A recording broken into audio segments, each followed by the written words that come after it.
साथियों नमस्कार, स्वागत है आप सभी का आपके अपने YouTube प्लेटफॉर्म पर। हाँ जी, मध्य प्रदेश से खबर आई है। सीएजी की रिपोर्ट ने पोल खोली है। मध्य प्रदेश में तकरीबन 99,000 शिक्षकों के पद खाली हैं, तो उत्तर प्रदेश भी इससे कम नहीं है। उत्तर प्रदेश भी उससे बढ़ चढ़ करके है। क्या कुछ है सीएजी की रिपोर्ट, हम नई शिक्षक भर्ती के सच को आपके लिए अवगत कराना चाह रहे हैं। नई भर्ती के सच्चाई को लेकर के और मध्य प्रदेश में जो चांसेस बन रहे हैं, उत्तर प्रदेश में जो चांसेस बन रहे हैं, दोनों की स्थितियां बिल्कुल खस्ता हाल हैं। खस्ता हाल से भी खस्ता हाल है, बुरी स्थिति है शिक्षा की। खास करके अध्यापकों की नियुक्ति से लेकर के शिक्षा प्रक्रिया को दुरुस्त करने को लेकर के सरकार की संवेदनहीनता दिखाई पड़ रही है। सेशन में बने रहिएगा, वीडियो में बने रहिएगा। चैनल पर पहली बार होंगे सब्सक्राइब कर दीजिएगा। हम इस वीडियो में जो इंफॉर्मेशन देने वाले हैं आपके भी कान खड़े हो जाएंगे। आइए सेशन को प्रारंभ करते हैं, शुरुआत करते हैं जानकारी की। कैग रिपोर्ट का खुलासा हुआ मध्य प्रदेश को लेकर के। ये अखबारों के माध्यम से आप खबर देख सकते हैं कि 29,000 स्कूलों में 99,000 शिक्षकों की कमी है। 320 स्कूलों में पढ़ाई नहीं हो रही है, फिर भी वहां पर 128 अध्यापकों की पोस्टिंग कर दी गई है। मतलब जहां बच्चे नहीं है, पढ़ाई नहीं हो रही है, वहां अध्यापकों की नियुक्ति कर दी गई है, और जहां विद्यालयों में अध्यापक ही नहीं है वहां पर कोई नियुक्ति ही नहीं है, बच्चे हैं। 29,000 स्कूलों में तकरीबन 99,000 शिक्षकों की भारी कमी है। और ये मध्य प्रदेश सीएजी की रिपोर्ट के मुख्य आंकड़ों के हिसाब से मैं ये आंकड़ा आपके लिए प्रदर्शित कर रहा हूं। किस स्तर पर कहां पर कमी है? हायर सेकेंडरी स्तर पर 45% कमी है, हाई स्कूल स्तर पर 40% की कमी है, मिडिल स्कूल स्तर पर 35% की कमी है, और प्राइमरी स्तर पर 10% की कमी है। यह है अध्यापकों की कमी। यह मध्य प्रदेश की बात कर रहा हूं, अभी यूपी पर आ रहा हूं, पहले मध्य प्रदेश की भी चर्चा कर लिया जाए। असंतुलित वितरण है। शहरी क्षेत्रों में शिक्षकों की कमी केवल 3.46% है। जुगाड़ वगैरह से ये लोग शहरी क्षेत्र में अपना ट्रांसफर हो जाता है, नियुक्ति हो जाती है। ग्रामीण क्षेत्रों में शिक्षकों की कमी की बात करें तो 28.32% ग्रामीण क्षेत्रों में कमी है। मतलब इसका सीधा असर ग्रामीण छात्रों के रिजल्ट और शिक्षा की गुणवत्ता पर पड़ रहा है। गांव किधर जाएं, गांव किधर जाएं, शिक्षा की गुणवत्ता शहरों में है, अध्यापकों की नियुक्ति भी शहरों में है। तो ग्रामीण क्षेत्र जो भारत की रीढ़ है, ग्रामीण आबादी सबसे ज्यादा भारत में पाई जाती है, और भारत की अर्थव्यवस्था की मूल जड़ गांव की आबादी और गांव की खेती किसानी है। उनके बाल बच्चों की शिक्षा दीक्षा को लेकर के सरकार का इस तरीके का रवैया ये कतई अच्छा संकेत तो नहीं दिखाई दे रहा है। आगे बात करें सिस्टम का विरोधाभास, छात्र नहीं फिर भी तैनाती। 320 ऐसे स्कूल है जहां पर छात्र नहीं है, फिर भी वहां 128 शिक्षकों की पोस्टिंग की गई है। अब आगे आप कहानी को समझिएगा। 435 खाली स्कूलों का विस्तृत ऑडिट किया गया। कुल 435 स्कूलों में छात्र नहीं है। 1 साल से 105 स्कूलों में कोई छात्र नहीं है। 2 साल से 38 स्कूलों में कोई छात्र नहीं है। 3 साल से 33 स्कूलों में कोई छात्र नहीं है। 4 साल से 259 स्कूलों में कोई भी छात्र नहीं है। कैग ऑडिट में पाया गया कि 320 स्कूलों में शिक्षक का कोई स्वीकृत पद नहीं था, फिर भी 85 स्कूलों में 128 शिक्षक तैनात मिले। ये तैनाती कर दी गई सुविधा को ध्यान में देखते हुए। अब आगे समझिएगा। प्राइमरी व मिडिल स्कूलों का हाल बिल्कुल असंतुलित अनुपात है। प्राइमरी का हाल यह है कि 6,878 प्राइमरी स्कूलों में 20 से कम छात्र हैं, लेकिन इन स्कूलों में 11,882 शिक्षक तैनात हैं। वहीं पर मिडिल स्कूलों की बात करें तो 76 मिडिल स्कूलों में 10 से कम छात्र हैं। इन स्कूलों में 113 अध्यापक जो है वो तैनात हैं। तो इसका मतलब है कि जो अनुपात के अकॉर्डिंग तैनाती होनी चाहिए उसको एकदम नजरअंदाज किया गया। इंदौर सहित 10 जिलों की सैंपल जांच की गई। 12वीं के स्तर पर 60% से ज्यादा शिक्षकों की कमी है। कई जिलों में हर में 10 में से 6 शिक्षक के पद खाली हैं। जिलों वाइज बात करें तो मंडला में 67.31% है, और टीकमगढ़ में 63, अशोकनगर में इतना है, श्योपुर में है, रतलाम में ये है। ये कंडीशन है रिक्त पदों की अलग अलग जिलों के हिसाब से अगर बात किया जाए तो। बात करें अगर हम राइट टू एजुकेशन एक्ट के उसके हकीकी जमीनी हकीकत की बात करें तो आरटीई नियम कहता है 30 छात्रों पर एक अध्यापक होना चाहिए। 30 छात्रों पर एक अध्यापक होना चाहिए। मंडला में 78 छात्रों पर मात्र एक शिक्षक है। अशोकनगर में 66 छात्रों पर एक अध्यापक है। टीकमगढ़ में 112 छात्रों पर 6 शिक्षक पद खाली पड़े हुए हैं। इस तरीके से शिक्षकों की कमी का असर अगर देखा जाए तो 10वीं का रिजल्ट क्या आया? 18-19 में पास परसेंटेज था 67.74, और शिक्षकों की कमी 12.5% थी। वर्ष 2019-20 में पास रिजल्ट कितना हो गया? 50% हो गया। शिक्षकों की कमी देखिए 23% तक पहुंच गई। 21-22 में पास रिजल्ट 38% है, शिक्षकों की कमी बढ़ के 27% तक पहुंच गई है।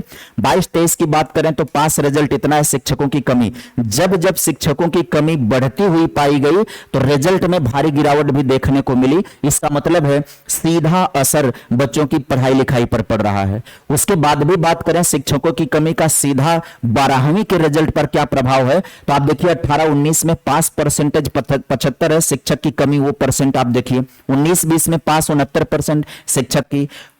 21-22 में बात करें तो पास रिजल्ट और शिक्षक की कमी, और 22-23 में आप देखिएगा 54% और शिक्षक की कमी। तो इस तरीके से अध्यापकों की कमी के कारण सीधा सीधा बच्चों का रिजल्ट प्रभावित हो रहा है। अब बात कर ले मध्य प्रदेश बनाम उत्तर प्रदेश में एक समानांतर संकट की बात करें तो मध्य प्रदेश की कैग रिपोर्ट 24 अप्रैल 2026 के बाद क्या उत्तर प्रदेश यूपी की स्थिति अलग है? तो आएगा। यूपी के वर्तमान विभागीय और विधानसभा आंकड़ों से पता चला है कि जमीनी हालात और समस्याएं बिल्कुल एक जैसी हैं। अब हम तुलनात्मक विश्लेषण की बात करें तो शिक्षकों के खाली पदों की बात करें तो मध्य प्रदेश में 29,000 स्कूलों में 99,000 शिक्षकों की कमी है।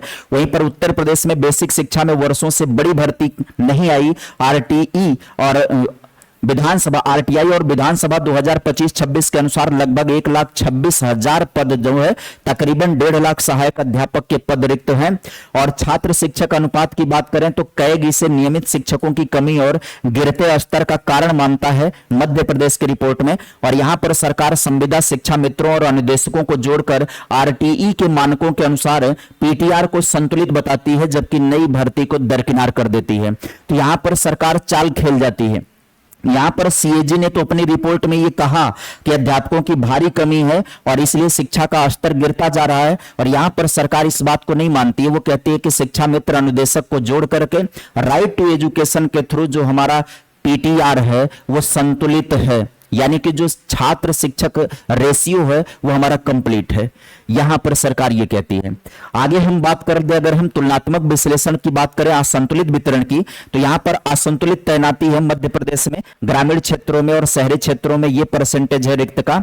उत्तर प्रदेश में शहरी सुगम क्षेत्रों में शिक्षक जो है वो सरप्लस हैं, ज्यादा ही हैं। ग्रामीण क्षेत्रों में भारी कमी है। तो समायोजन प्रक्रिया अभी पूरी तरह से धरातल पर उतरी नहीं है। इसी के लिए सरकार समायोजन प्रक्रिया कर रही है कि ग्रामीण क्षेत्रों से स्कूलों से उठा करके अध्यापक को शहरी क्षेत्रों से ग्रामीण क्षेत्रों में ट्रांसफर करने की बात चल रही है। माध्यमिक और उच्चतर स्तर की बात करें तो 40 से 45% शिक्षक की कमी है मध्य प्रदेश में। उत्तर प्रदेश में टीजीटी पीजीटी एलटी ग्रेड के हजारों पद खाली हैं। 25-26 में यूपीएससी द्वारा 7,466 एलटी ग्रेड और नए आयोग की भर्तियों को प्रक्रियाधीन। तो इसका मतलब है यहां पर उत्तर प्रदेश में टीजीटी पीजीटी लेवल पर अभी 2022 की भर्ती प्रक्रिया कंप्लीट नहीं हो पाई है, वो कंप्लीट होगी, नया विज्ञापन जारी होगा तो यहां पर कम से कम टीजीटी पीजीटी लेवल पर तो कंप्लीट हो जाएगा। लोक सेवा आयोग की तरफ से एलटी ग्रेड की भर्ती की प्रक्रिया चल रही है, तो कम से कम यहां टीजीटी पीजीटी और एलटी ग्रेड की प्रक्रिया तो कंप्लीट होने के बाद बैलेंस हो जाएंगी स्थिति माध्यमिक शिक्षा के अंदर। लेकिन यहां पर चीजें अभी वैसी की वैसी बनी हुई हैं। यद्यपि यूपी के लिए अभी कोई नई कैग रिपोर्ट तो नहीं आई है, लेकिन विभागीय आंकड़ों से स्पष्ट है कि यूपी में भी लाखों खाली पद हैं। असंतुलित वितरण मध्य प्रदेश के जैसा ही है, गंभीर चुनौती का विषय बना हुआ है। मध्य प्रदेश में एमपी टेट का आयोजन होने की दिशा में है। जुलाई और अगस्त में एग्जाम की तिथि डिसाइड की गई है वर्ग 3 और वर्ग 2 को लेकर के मध्य प्रदेश टेट में, और मध्य प्रदेश टेट के आधार पर ही सरकार अगली भर्ती करने की प्रक्रिया में दिखाई पड़ रही है। फिलहाल अभी पुरानी भर्ती जो मध्य प्रदेश की है वह हाई कोर्ट में अटकी पड़ी हुई है, वह कोर्ट के विचाराधीन हो गई है, यानी कि मामला कोर्ट में चला गया है, वह प्रक्रिया अभी संपन्न नहीं हो पाई है। तो उसके संपन्न होने के बाद और एमपी टेट के आयोजन होने के बाद ही नई शिक्षक भर्ती देखने को मिल सकती है एमपी टेट में। वहीं पर बात करें यूपी टेट के लेकर के, यूपी के अंदर यूपी टेट का आयोजन जुलाई में होने वाला है। अब जुलाई के यूपी टेट के बाद अभी तक सरकार का कोई रुख ऐसा नहीं दिखाई पड़ा है कि वो प्रदेश में प्राथमिक शिक्षक भर्ती को लेकर के कोई पहल करते हुए दिखाई दे। इससे पहले जितनी भी बार यूपी टेट का आयोजन हुआ है, हर बार सरकार का एक बयान आया हुआ है यूपी टेट के पहले कि हम इस यूपी टेट के पश्चात शिक्षक भर्ती करेंगे। जैसे पिछली बार जो 2021 में नोटिफिकेशन रिलीज हुआ था यूपी टेट का, तो 51,000 शिक्षक भर्ती की खबर बनाई गई थी, सरकार की तरफ से ट्वीट भी आया था, अखबारों में खबर भी आई हुई थी। इस नाते 2021 में यूपी टेट में आवेदनों की संख्या बढ़ गई थी। इस बार के यूपी टेट में आवेदनों की उतनी संख्या तो नहीं बढ़ेगी जितना अनुमान लगाया जा रहा है, क्योंकि इस बार के यूपी टेट से पहले शिक्षक भर्ती की कोई भी खबर दिखाई नहीं पड़ रही है। वो अलग बात है कि विद्यार्थी सशंकित होते हैं, डरे होते हैं कि क्या पता यूपी टेट के पश्चात शिक्षक भर्ती देखने को मिल ही जाए, उस आधार पर लोग यूपी टेट देना पसंद करते हैं। हालांकि यूपी टेट से उनका किसी भी तरीके से भविष्य सुधार होता हुआ दिखाई नहीं पड़ रहा है।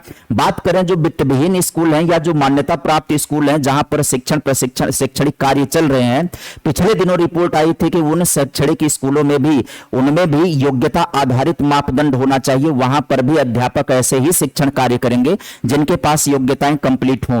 लेकिन अभी तक कोई भी विभागीय जांच जमीनी हकीकत का रूप लेते हुए दिखाई नहीं पड़ रही है कि इस तरीके से जांच हो जाए कि कम से कम प्राइवेट सेक्टर में भी जो योग्य अभ्यर्थी अभी रोजगार के लिए भटक रहे हैं, दर दर की ठोकरें खा रहे हैं, कम से कम एक आधार वहां पर भी दिखाई पड़ जाए और वो प्राइवेट सेक्टर में भी अपनी योग्यता के दम पर कुछ पैसे पा सकें और अपनी रोजी रोटी चला सकें। फिलहाल कुछ भी अपडेट निकल करके आएगी, जो भी जानकारियां निकल करके आती रहती हैं, मैं आप सभी को इस चैनल के माध्यम से जानकारी देता रहता हूं।